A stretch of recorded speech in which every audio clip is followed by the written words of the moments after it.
So, Sanjna, it's hot. We're all in Europe. How has your day been so far? Hey, Joel. Hey, Ian. Thanks for having me here. My day Hey, so far has been great. Like you said, summer in Europe, so no complaints. 31 degrees, a little too hot maybe, but it's nice. Enjoy it while it lasts. Exactly. yeah, because it won't last long. Nope. Well, Nope. It welcome Just to a won't. It few won't. days. yeah, welcome to Rabbit Hole Stories. It's a pleasure having you on, and we're very interested in hearing how you discovered Bitcoin and what it is you're doing in the space now and the projects you're working on. Because we already know what you're working on. We're fascinated to hear about it. So, how about we just plunge straight in, Sanjna, and go for your Bitcoin origin story? Sure. So, like many women actually in the space right now, I was orange pilled by my husband. He actually was interested in Bitcoin since I would say almost the beginning, 2013. Uh, and he didn't do anything then. He didn't invest in Bitcoin, but he was just always well informed, reading about what's going on. And then about 2 years ago, I think actually just close to when COVID was over, I constantly heard about it, everyday conversation.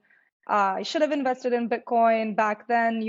It's the future. There's so much going on, and it never really interested me because for me it was just I was never, my background is not in finance or economics or anything related to Bitcoin in that matter. So for me, nothing really ever hit. I know he used to spend hours a day just doing his own thing, researching and all of that. And then I think one day, so we actually used to run a business together and then we sold that off. So I was kind of figuring out what I want to do next and, what direction I want to take. I actually have a background in marketing.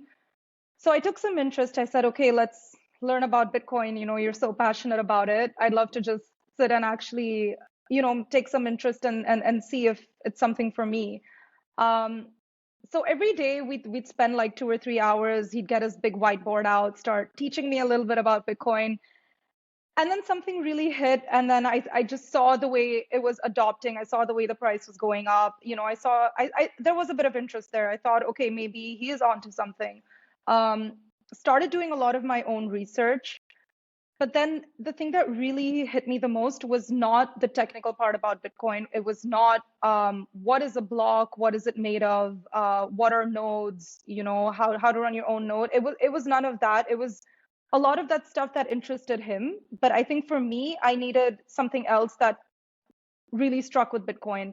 So for me, it was more about the empowerment fact. It was that Bitcoin is freedom money.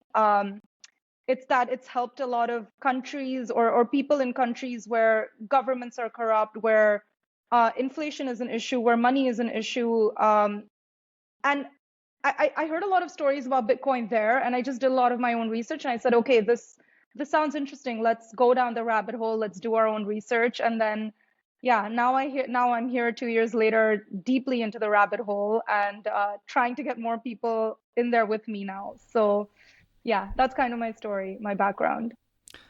Nice, nice. And you are one of the co-founders of Yzer. Yeah, Can you maybe tell us quickly what the service is all about, what you guys envision with it? sure, sure.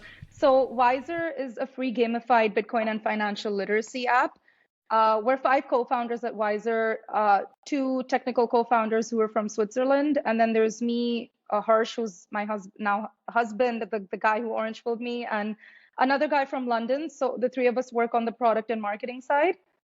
And we actually came together with a very common vision and mission. We met at a Bitcoin conference last year, I would say, and we just saw a big space in the industry for orange pilling and education, right? We saw that, okay, Bitcoin is this great empowerment tool. It's the future. Why is there no hyper Bitcoinization yet? Why are more people not in the space? Why do more people not know about such a great tool that exists? So that's how we kind of came up with gamified learning. All of us are familiar with Duolingo. We've all used it, love the model. Um, Kind of wanted to apply that to financial literacy in general. Bitcoin comes as an empowerment tool from financial literacy. So Wiser doesn't only teach about Bitcoin and the fundamentals. We actually teach people what is money. We teach people about Austrian economics. We teach people about investing in the stock market. So it's really the whole backdrop. It's really everything about money. I mean, there's over 400 classes on the freemium version now. So there's so much content to go over. And while we all had our personal stories, this was kind of our common vision to create Yzer. So we've been working on it for about a year now, and we launched publicly about 4 months ago. So yeah, for me, a little bit more about the personal story is that I have zero background in finance or economics, and I think it just sucks that you need a background to be able to, manage your money, that you're never taught about it in school, you're never taught about it in college. It should be a mandatory subject. It should be something that everyone learns about. And so, I mean, everyone gets a job, right? Everyone has savings, everyone has money. How do you manage that? We don't know. We don't know. We self-teach ourselves, most of us. So for me, it was just about being financially empowered. And for a lot of women in the space as well, for a lot of women from India, especially, we don't know how to do this. So definitely a big gap in the market that we saw, and we're just trying to fill that in through a fun way where, gamified learning is something we see users being our users are going to be sticky, and retention is high. So that's kind of where we are right now. It's fascinating that you were talking about the fact that obviously it was your now husband that originally orange pilled you, but his main focus and interest, I suppose, was like the monetary side of it. Yeah. And yours was more of the fundamentals of freedom and empowerment within the world and different communities and things like that. So this is the fascinating thing about Bitcoin for me personally, is that it's got so many different touch points. All roads lead back to Bitcoin. So in the sense that, if you've got an interest or you feel that there's something that can positively change the world for the better, Bitcoin is a good thing to sort of start learning more about. And if you've integrated that into your Yzer application with all the different touch points, I think you're onto something special. And especially with the Duolingo, I've used that a few times, and although I don't have the patience and competency to really dedicate myself to learning a new language, I think with something like Yzer and being in educational space within the Bitcoin ecosystem is something that's well needed. What's the reception been like so far since you've launched? Yeah, for sure. So we've actually done zero paid marketing since we've launched. We've just kind of tried to see how we're going to grow organically. Do people like the product? The first few months, we really just spent perfecting it because we have a great community of users. We had a bunch of beta testers initially, so we took a lot of their feedback and implemented that into our app. So we've actually crossed 7,000 users now, almost 8,000 actually. Now, I think in the past 2 months, we've been growing like exponentially. We're kind of just using Twitter, social media, word of mouth, coming in articles and magazines, doing podcasts.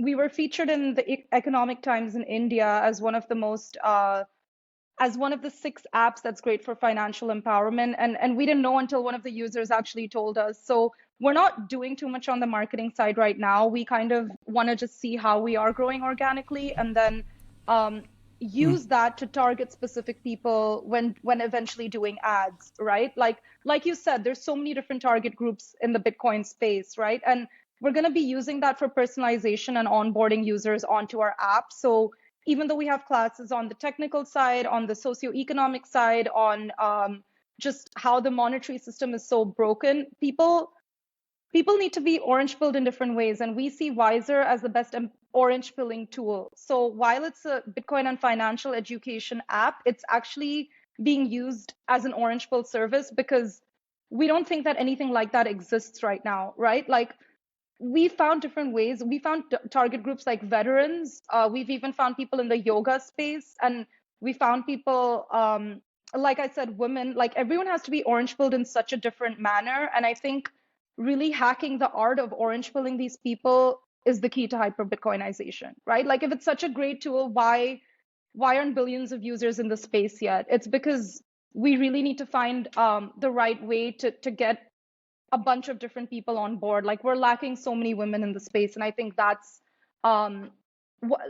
it's interesting. I actually spoke to one woman who was a podcaster, and she said that when you get one woman in Bitcoin, you'll actually get 20x the effect, because women are so good at, telling stories and getting their friends and their daughters and mothers and everyone else on board as well. Whereas men usually just get into the whole technical, and everyone's not always interested in that. So, yeah, hopefully the more women in the space, the more people come into Bitcoin. I think it'll be like a multiplier effect. You mentioned going to a meetup, and this is where kind of the sort of ideas started to come to fruition and into reality. And that's funny enough how Joelle and I started this podcast by going to a meetup. And I think there's the meeting in other Bitcoiners in person is very important, and we shouldn't underestimate the power in meeting up with people that all understand and agree about Bitcoin and the positives that it can do for the world. And when you go to these meetups, what's the general tone like in the community where you go to these meetups, and are there many women there? So I myself have probably been to about 3 Bitcoin meetups now. We were in Bitcoin Miami earlier this year as well, which is probably the biggest conference of the year, and probably more women than other conferences. But if you see the overall ratio, no, like there's, I would say 10 to 15% of the crowd was women.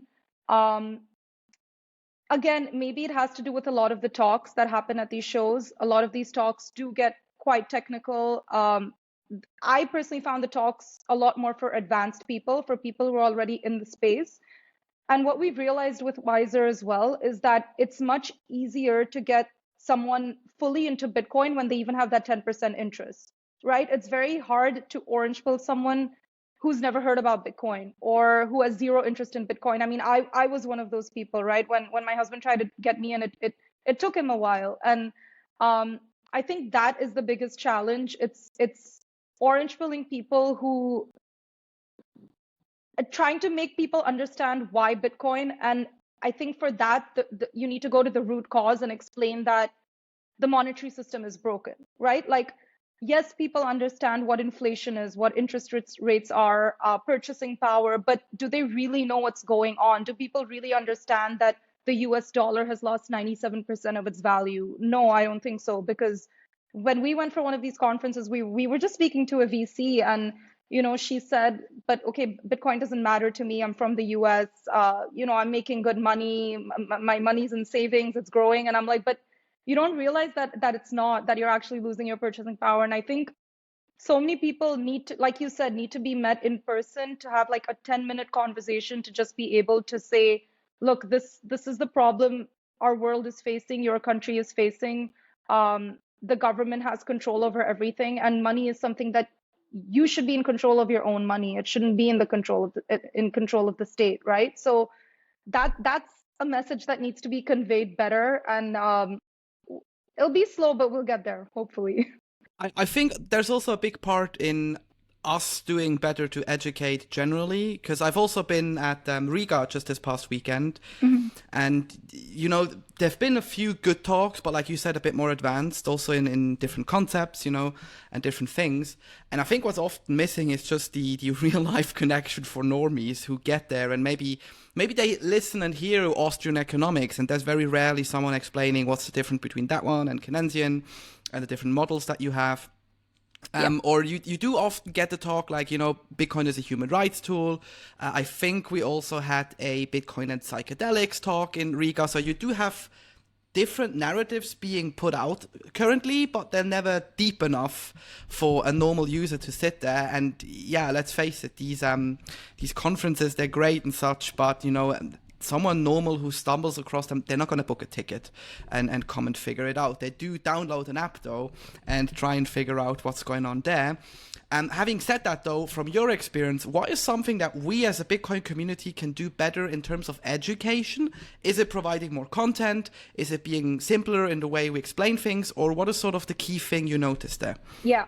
So the reason we actually started Yzer is because we saw a gap in Bitcoin and financial education, right? So the way most people are being taught right now is through long articles, long YouTube videos, no structure in curriculum, all this kind of teaching and the structure is extremely outdated, right? Like, do you think an 18-year-old or the new generation wants to sit up behind their laptop alone, look through a 40-minute, 2-hour-long YouTube video and learn about Bitcoin there? No, that's not the way people learn now. They have no time. They have very low attention spans. They're used to being in a very social world. So these are all the elements that we saw as being crucial and that need to be implemented in education, and that's what we did, right? So if you go on the Yzer app, one class will not take you more than 2 to 3 minutes to complete. We kept it extremely short.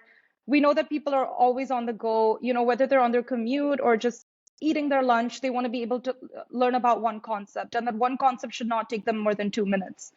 The next thing is that users don't want to figure out how to link concepts together. Like, yes, there's great resources online, like a Binance Academy or a Coinbase, but these are all in the form of blog articles, right? Like, how do you link one concept to the next? Like, how do you know, okay, first I need to learn what is Bitcoin, then I need to learn what is in a block, then I need to learn, like you said, all the humanitarian aspects and all of that. But it's very unstructured online, and people want a structured curriculum. They just want to be able to scroll without having to think and figure out what they want to learn next. Like, I do a lot of research online and I still can't figure out how to link concepts together. So that's what we provide.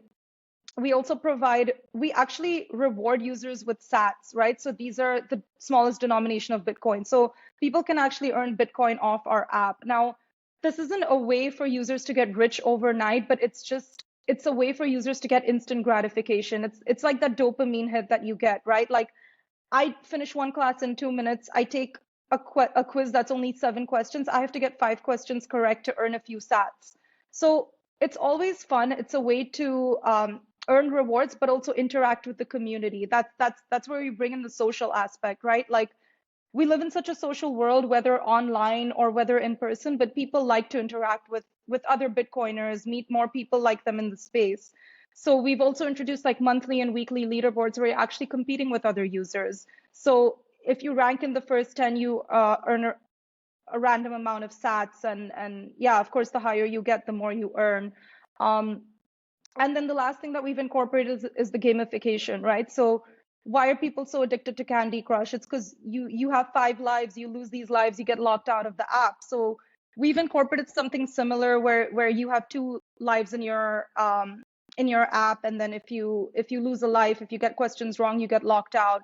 We also have day streaks. We have XPs that you earn and accumulate, and eventually you level up and you can withdraw these sats. So we saw basically everything that the Bitcoin and financial education space is missing, and try to incorporate all of that into our app right now. And it's been working great, whether it's a social aspect or gamification or just all these elements together, it really gets users back to the app. Like, our active user count is great. It's 70-80%. And I mean, it's not like people are just installing the app, finishing a class, trying to earn some money, and then they never show up. They're genuinely interested, and this gets them to actually learn more about Bitcoin. Like, we've had users come up to us saying, yeah, like, I knew this and this, but then I actually did so many more of your classes and realized how much I didn't know.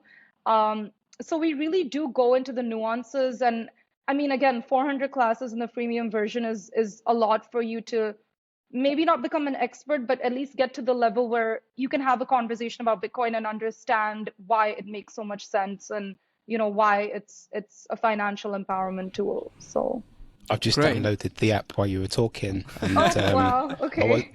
I was listening, and I took the first quiz, and I'm so grateful I got all the answers right on the first one. Awesome! Congratulations. And do you know, it's so intuitive and easy to use, and straightforward, and yeah, well thought out.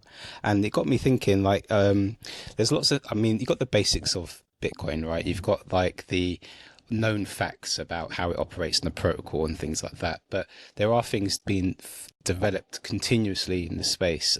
Is that something you're planning on doing, is sort of like reviewing Bitcoin over time and adding almost like to that curriculum in some way to further educate people, or are you just going to try and keep it at the basics?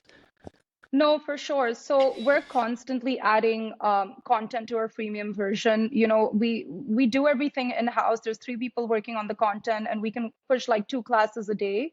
Now we've just become like experts, and we've become really fast at just figuring out how to do the classes, right? There's a whole like thought process that goes behind creating that as well, which is the images and the font and the simplicity of the language. But we actually just introduced a pledge. So in the pledge, users can actually pay a small fee per month for the app and get access to exclusive content. So in that, what we do is we introduce news bites. So once a week, we release like 3 or 4 classes that are relevant to what's going on in the space right now, whether it's Bitcoin or finance, right? So last week we spoke about PayPal and the stablecoin that it's releasing. We talk about game theory. We're going to be talking about drive chains. So these are probably for the people who are a little bit more advanced, but actually just want a simple, broken down understanding of what is going on in the Bitcoin space right now. Because again, you go online, you research the news. It's like it takes us hours to break everything down and understand because it can be really complex. But the other thing that we've introduced that's super interesting is the live Bitcoin classes. So once a week, we actually host online classes with the community, with people who've pledged, and we bring guest speakers onto these calls. So it's super interesting because these users get a chance to actually interact with the guest speakers, right? Like last week we had Smeeth from Thea Wallet. We've had Tally and Scott Lindbergh. They created this Bitcoin game called Hodl Up. So we're getting really interesting people to speak on, and the fact that users can actually ask them questions in 60 minutes and just talk to them like they're having a free flowing conversation with one of the big guys in the Bitcoin space. That's also super interesting. So while we have content constantly being pushed in, I mean, there's no limit with Bitcoin, right? It's only growing. There's always so much to talk about. These exclusive features are what's getting people super, super interested because they can actually make it, they can actually see the relevance of what's happening today and see how they can apply it to their own lives and really take like Bitcoin to the next level and with their understanding of what's going on. So you mentioned the conversation you had before with the VC, and from like my past experience and sort of current experience also with a venture capital client, I know that education is always a topic where they go, yeah, we need more education, but writing the checks for education is actually quite hard for them to do. What has your experience been there so far, and how are you planning on, growing Yzer? Because I'm a firm believer, I know a lot of Bitcoiners aren't, that we actually do need these Bitcoin VCs and eventually these tech VCs to also throw down some money, because otherwise we won't grow, right? Yeah, no. I mean, you're 100% right. So up until now, we've been bootstrapped. We have the developers in-house. We're doing the content in-house. So we are a very lean, versatile team. But like you said, at the end of the day, you have costs. You have operational costs. I mean, as much as we'd like to keep education and the base layer free, we need to find a way to monetize. So this pledge feature that we introduced is quite new. It's just a month old, actually. But to be able to grow at that scale, and the way we are growing now, we're getting a lot of eyes on the app. We, of course, do need to raise funds. So it's funny that we're talking about this now, but September is the month, September, October, where we're going to get in touch with VCs. We've done a lot of first conversations. We've been in touch with a lot of people in the space. There has been a lot of interest for the app and what we're doing in general, but because it was summer, things were a little slow, people are off, we've said, okay, let's continue building. Let's take these 2 months to really get those numbers up and come back post the summer and then, start this fundraising process again. So we are in touch with a lot of VCs. People do know us in the space. Now we're going to see how it goes. And as much as maybe we don't want to, we do want to raise the money to just accelerate growth. We have so many plans for, development, gamification features. We want to launch in different languages. So to do all of this and to do it fast, we'll need the money for sure. Perfect. So for any Falker Ventures, Trommel Ventures, Bitcoin Ventures listeners, first of all, hi. And we don't need other wallets. We'll actually need different apps and different ways of getting Bitcoiners on for the next couple of waves. Exactly. Yeah, for sure. And I remember what you was talking about earlier about we're not educated about money or policy and the financial system.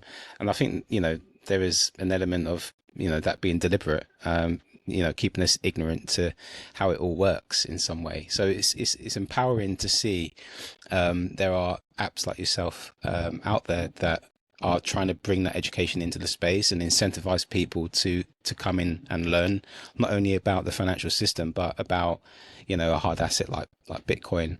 And also you mentioned earlier about your motivation for really getting into the space was more of the kind of empowerment as well. What problem do you really sort of see in the world that you think that Bitcoin can solve? And do you want to speak a bit more about that? Yeah, for sure. So again, this comes a bit from like a personal background, but I am from India. A lot of issues over there with the government, corruption, people getting their bank accounts frozen overnight, people getting their bank accounts blocked because of their caste, their religion, their gender. Bitcoin is money for everyone. Bitcoin will solve this. No KYC. You don't need to know where you're from, who you are, what your background is. You just need to be. I mean, there's so many Indians who've gone abroad and don't live in India and are earning big checks. And how do you even send this money abroad, right? How do you back home? I mean, how do you even save your family? How do you send them your savings? Bitcoin is a solution to all of this, right? And yeah, I'm speaking about India, but this issue exists everywhere, whether it's Lebanon, Nigeria, a lot of countries in Africa, Asia, South America. Again, I don't know if there's a direct correlation between Bitcoin and El Salvador, but we've seen the changes that have happened in the past few years, right? Since it's become legal tender, we've seen crime rates fall, we've seen the economy boost up. Okay, maybe all credit can't be given to Bitcoin, but there has to be something related there, right? So we've actually seen it in real life, and we've seen that other countries want to adopt this and take it as legal tender as well. So yeah, it is going to solve a lot of issues.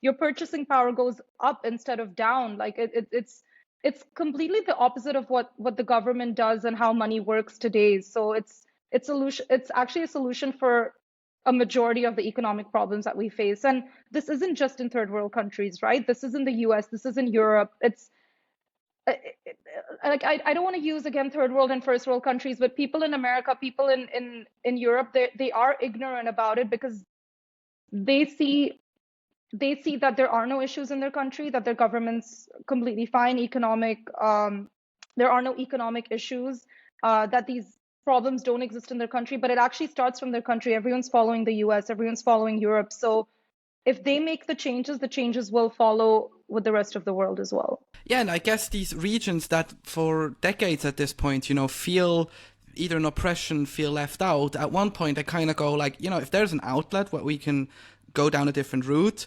I mean, you see it with the BRIC state currently, for example. They tried something else now as well. I personally think it's just the same fat as the US dollar in a different direction, so it's not really solving the problem.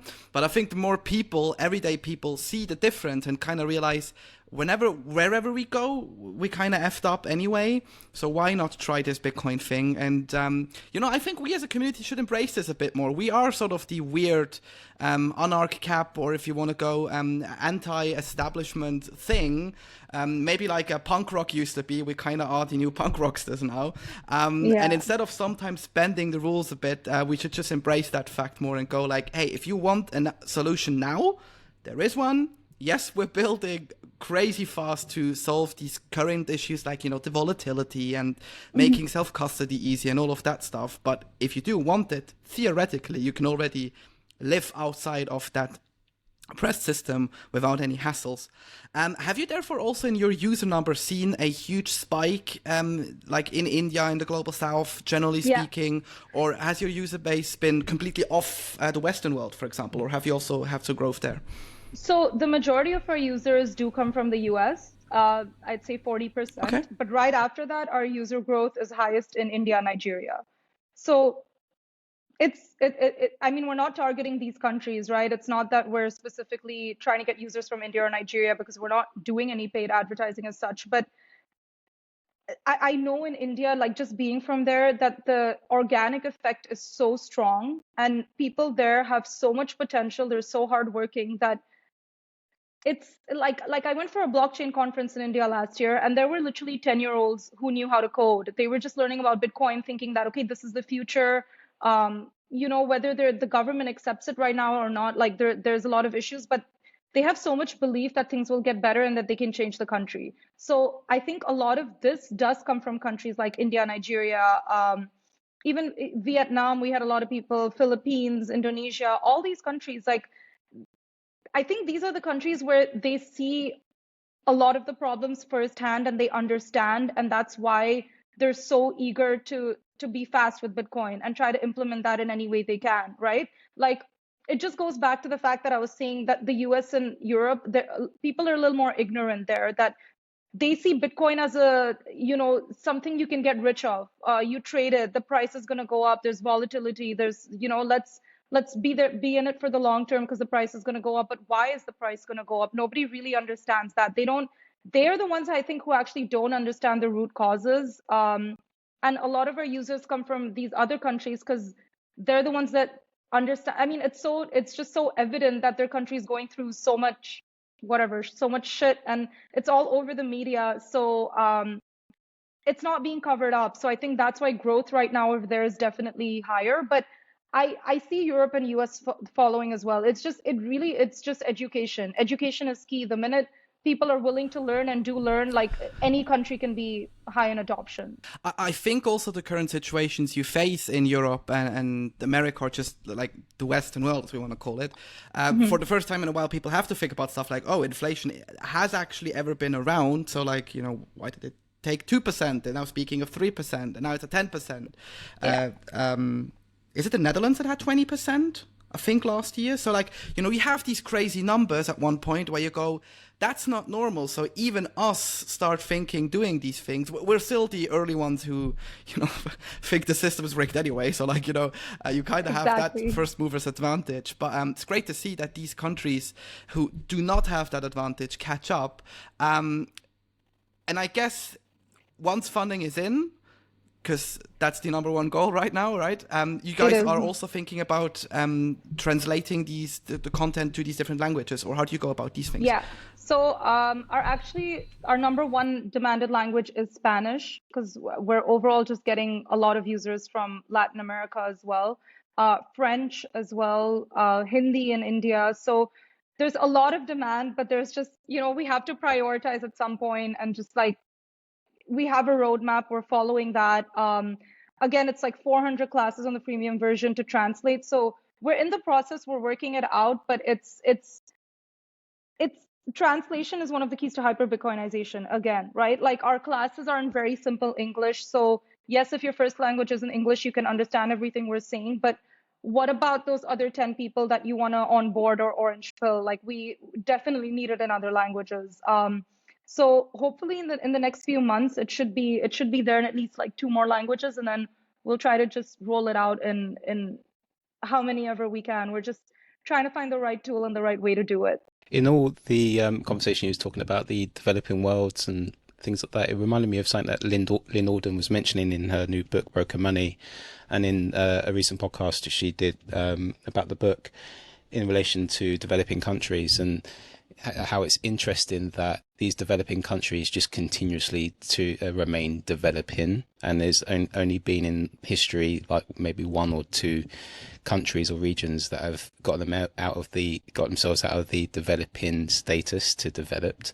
And it just goes to show you that the perpetual death spiral, the perpetual debt spiral of fiat money, and that the continuation of the inflation and the printing of money and the IMF loans and things like that.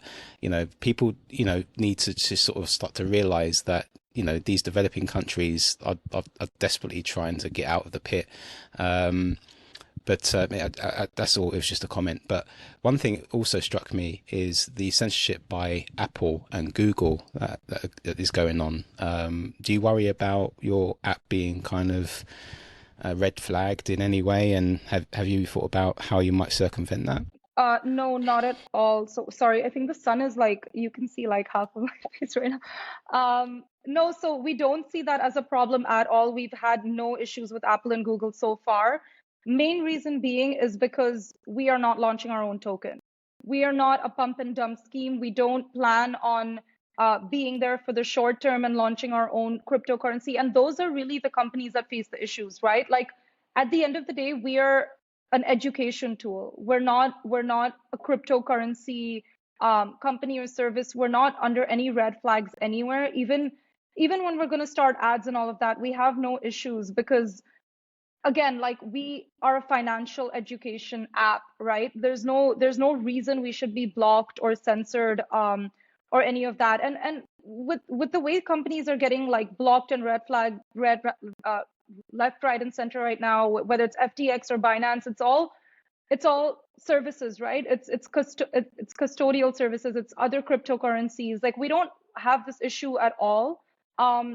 While we do plan on launching other services in the near future and expanding beyond education, we're never going to be launching our own token. That's just not something that's in the plans. And I know VCs talk to us about this as well. And some VCs do like the fact that companies have their own token because yeah, you're making quick bucks overnight. But that's not what we're in for. We're in for the long term. Bitcoin only, Bitcoin first, financial education. We're trying to empower the world. We're not trying to do anything else. So there's no reason at all that we should be red flagged anywhere. Yeah, I think if you speak to any VC and you say you're into Bitcoin or crypto, generally the first question is always like, do you have your own token? And at which price do we get what proportion? Slight side dick there to our VC friends. But you mentioned a very interesting point, and I could imagine this is also a discussion point if you especially focus on certain areas, let's say, remote areas in Africa, remote cities, smaller countries. Have you also thought in the long-term vision of your roadmap to go down a web-based solutions or offer different kinds of places to use Yzer? Because, yes, smartphone usability and stuff keeps growing, but, for maybe there is specific use cases where you can't get a smartphone and still get access to the education. No, you're absolutely right. Again, so many plans in the future and so many things we want to do on our roadmap. It's just a matter of getting things prioritized. But for sure, we want to launch a web version. This is again kind of targeting an older audience because we know that a lot of people are not comfortable on their phones or they're just not used to, using apps and scrolling through social media. Maybe this is for a younger audience. So we have gotten requests to launch a web version. We also want to be able to provide offline access. So again, this is completely remote areas, places where people have slow internet access or no internet access at all. They'll be able to just somehow use the classes which are pre-downloaded beforehand. So we're working on all of these features. Some people prefer video. We also realize that there are people who are handicapped and need different ways to learn as well. So we have videos in the works as well. We're actually working on 3 really nice videos right now to Orangeville people, but 3 videos explaining why you actually need to use Bitcoin and why it's such an empowerment tool. And we're explaining this in less than 1 minute. So the first video is going to be talking about inflation, just, all these discussions that we just had. We'll be talking about socioeconomic issues.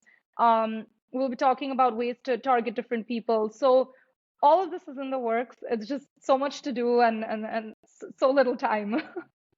I feel you're doing a lot of hard work in the space. So props to you and your team for doing such important work at trying to bring the education into the space that's much needed. And you're right, you did find a gap in the market, and I hope it grows not only for your benefit but for everyone that comes across and sort of educates himself in Bitcoin. It's a great orange pill exercise.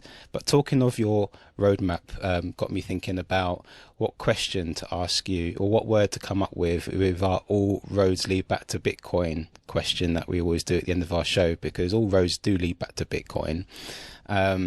So we came up with the word waffle, seeing as that you're in Belgium, right? Yeah, am I right in thinking? Yeah. So yeah. How does waffle relate back to Bitcoin? So can you explain Nice and that? easy one for you. So we do a quiz at the end of our episodes. We just do a challenge at the end of our episodes, and it's the All Roads Lead Back to Bitcoin challenge. So we give you a word or a phrase, and you've got to try and relate that word or phrase back to Bitcoin in some way. So think about the word waffle and how you can relate that back to Bitcoin in some way. And if you don't have any way of going into it, you can also go down the route of like, oh, there's this waffle guy and you can buy with Bitcoin. So that's always your safe option. Okay. It's a bit of a cop-out, but yeah. That's so funny that you bring that up because Belgium's a very small country. Antwerp's a very small city. But we, like me and my husband, always go around and find, restaurants or little small joints that are actually accepting Bitcoin payments. There's actually a waffle place that accepts Bitcoin payments, which is so great. And It's so funny that I didn't even think about it until you said it. But yeah, all roads do lead to Bitcoin because you would never think that a waffle stand is going to be one of the first adopters in Antwerp. No, but there are a lot of restaurants, small little joints.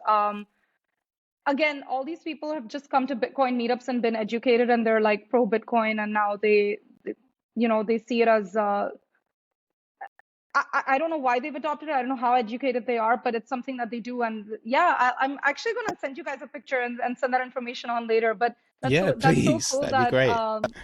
That came up. But there is a waffle guy around the corner who actually accepts Bitcoin payments. So super exciting. Perfect. Well, we'll definitely link him in the show notes for the listeners. And if you're for sure, go get yourself a waffle. You'll get some great publicity.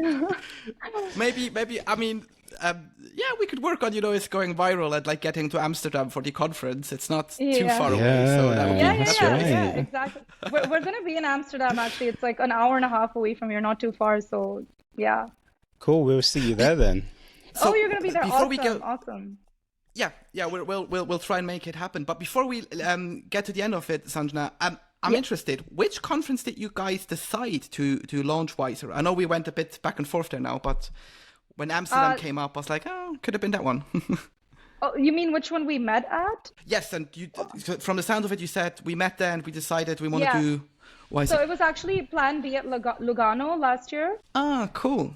Yeah. So because two of our Bitcoin developers are from Switzerland as well, so they end up like attending a lot of these conferences as well, and then we happen to be there, and it's so funny how the world works, and it's all about timing and how these things come up, and like the five of us just didn't know each other before, and now just with a common mission, like everything is aligned, and things should work from here, but it's just you find out you have so much in common with just one vision to orange pill the world and get Bitcoin into the hands of everyone we possibly can. That's a brilliant ending to the episode. Sanjna, thank you so much for your time. And it was a brilliant journey down the Bitcoin rabbit hole with yourself and Yzer.